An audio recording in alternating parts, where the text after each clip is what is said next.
Welcome to Rashmi's रसोई। कंटोळ्याची भाजी किंवा कंटोळ्याचे काप तर आपण नेहमीच खात असतो, पण खास तुमच्यासाठी आज मी कंटोळ्याचं भरीत किंवा भरलेले कंटोळे कसे बनवायचे ही रेसिपी घेऊन आली आहे। त्यासाठी हा व्हिडिओ तुम्ही शेवटपर्यंत बघा आणि माझ्या चॅनलला लाईक, शेअर अँड सबस्क्राइब करा। भरलेली कंटोळी बनवण्यासाठी आपण ही मोठ्या साईजची 6 ते 7 कंटोळी घेतली आहेत। नंतर अर्धी खोबऱ्याची कवड खिसून घेतली आहे, मूठभर कोथिंबीर, शेंगदाणे भाजलेले, 2 हिरव्या मिरच्या, 5-6 लसणाच्या पाकळ्या, हा आल्याचा तुकडा छोटासा, हाफ लेमन यूज करणार आहोत।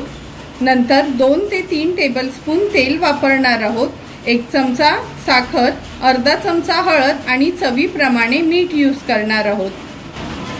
ही कंटोळी आपण स्वच्छ धुवून घेतली आहे। आता ही कशी भरितासाठी कट करायची ते दाखवते।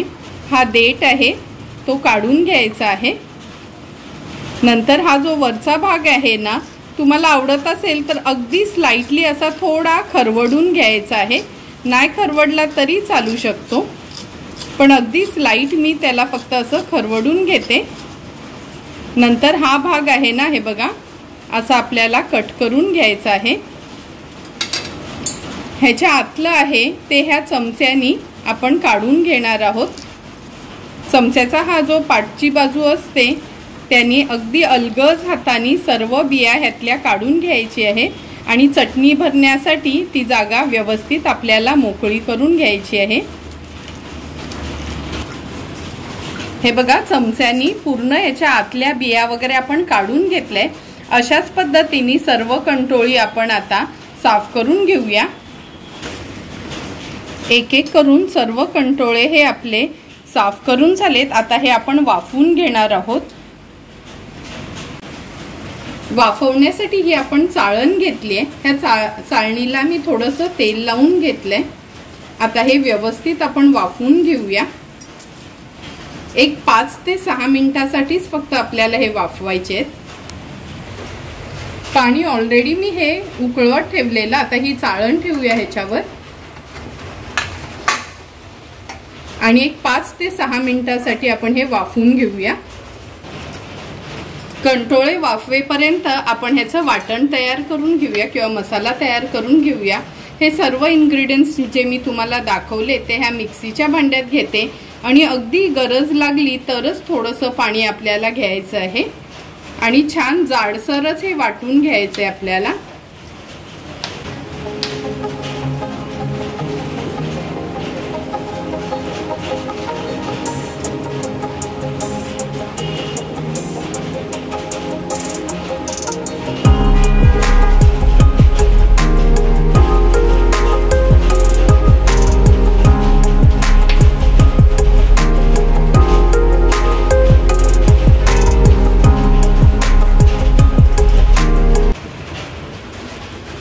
तीन ते 4 मिनिटं झालेत, झाकण काढून आपण हे थोडे पलटून घ्यायचे म्हणजे सर्व साइडनी व्यवस्थित ते वाफले जातील।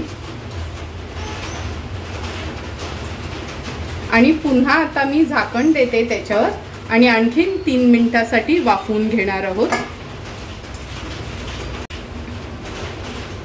आणखीन 3 ते 4 मिनिटं झालीत। हे बघा हात लावूनच कळतं का अगदी व्यवस्थित हे वाफले गेलेत। गॅसची फ्लेम मी स्विच ऑफ करते आणि एक एक करून हे कंटोळे आपण ह्या प्लेटमध्ये काढून घेऊया। हे वाटण आपण असं जाडसरच वाटून घेतलंय। आता हे थोडं तेलावर परतून घेणार आहोत। गॅसवर आपण हा पॅन गरम करत ठेवलाय, अगदी चमचाभरच तेल घ्यायचे आपण। नंतर ह्याच्यात अर्धा चमचा हळद ऍड केल्यानंतर थोडीशी अशी परतून घेते आणि हे जे वाटण आपण तयार केलंय हे ह्या पॅन मध्ये काढून घेऊया। पाणी न घालता पण किती व्यवस्थित हे वाटण वाटलं गेलं। आता थोडंसं 1 ते 2 मिनिटांसाठी तेलावर छान शिजवून घ्यायचं आहे। ही चटणी तेलावर छान परतून झाली 1 ते 2 मिनिटांसाठी, अगदी लो फ्लेमच ठेवलेला। आता एका प्लेटमध्ये ही काढून घेते आणि गार झाल्यावर आपण त्या कंटोळ्यांमध्ये ही स्टफ करून घेणार आहोत। कंटोळे पण छान आता गार झालेत, हात लावू शकतो। आणि चटणी पण, आता ही चटणी घ्यायची आहे आणि ह्या कंटोळ्यांमध्ये व्यवस्थित आपल्याला असं भरून घ्यायची आहे। बोटांनी प्रेस करायचं म्हणजे चटणी आतपर्यंत जाईल। अशाच पद्धतीने एक एक करून सर्व कंटोळे मी भरून घेणार आहे।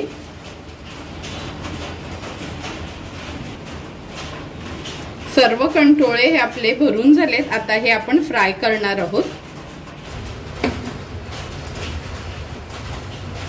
गॅसवर आपण हा पॅन गरम करत ठेवलेला, ह्यात आपण 2 चमचे एवढंच तेल घेणार आहोत।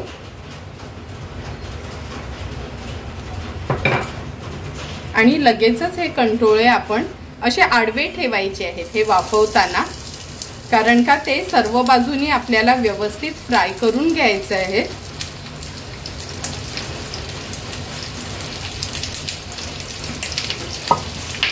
नंतर हे जे आपलं वाटणाचं थोडंसं अगदी 2 चमचे एवढंच मी हे पाणी घेतले ह्याच्यात आणि हे घालूया, म्हणजे जे आउटर कवरिंग आहेत ना त्याला हे बरोबर मसाला लागला जाईल। आता झाकण देऊन मीडियम फ्लेमवर 1-2 मिनिटासाठी पहिल्यांदा आपल्याला ह्याला वाफवून घ्यायचे। 2 ते 3 मिनिटं झाली आहेत, आपण मीडियम फ्लेमवर हे कंटोळे ठेवलेले। आता ह्याला पलटून घेऊया, कारण का सर्वांनाच माहिती आहे का आपण हे वाफवून घेतले, त्यामुळे ही आउटर कवरिंग फ्राय करायला जास्त वेळ लागणार नाही, म्हणून गॅसची फ्लेम देखील आपण मीडियमवरच ठेवली आहे। एक एक करून सर्व हे कंटोळे मी पलटून घेते। एक एक करून सर्व कंटोळे आपले पलटून झालेत। पुन्हा झाकण देऊया आणि पुन्हा अशाच पद्धतीने सर्व बाजूनी ह्याला फ्राय करून घेणार आहोत। 4 ते 5 मिनिटं झालेत, हे मी पलटून असे फ्राय करून घेतलेत आणि हे बघा अगदी व्यवस्थित सर्व साइडनी ते फ्राय झालेत। आता ह्याला आपण हे सरळ करणार आहोत, म्हणजे हा जो देठचा बाजू आहे तो पण थोडा व्यवस्थित फ्राय होईल। आणि 2 ते 3 मिनिटं 2 मिनिटासाठीच आपण वाफ काढून घेऊया ह्याला, झाकण न देता ते पण।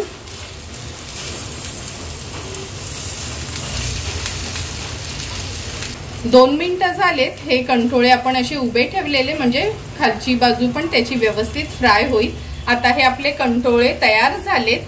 तयार झालेले भरलेले कंटोळे आपण सर्विंग प्लेटमध्ये सर्व करणार आहोत। सुंदर असे तयार झालेले हे आपले भरलेले कंटोळे आपण ह्या सर्विंग प्लेटमध्ये सर्व करून घेतोय। तुम्ही बघू शकता मोजकेच इन्ग्रेडियंट्स यूज करून किती व्यवस्थित आणि झटपट कमी तेलातच हे कंटोळे भरले गेलेत आणि फ्राय पण करून झालेत।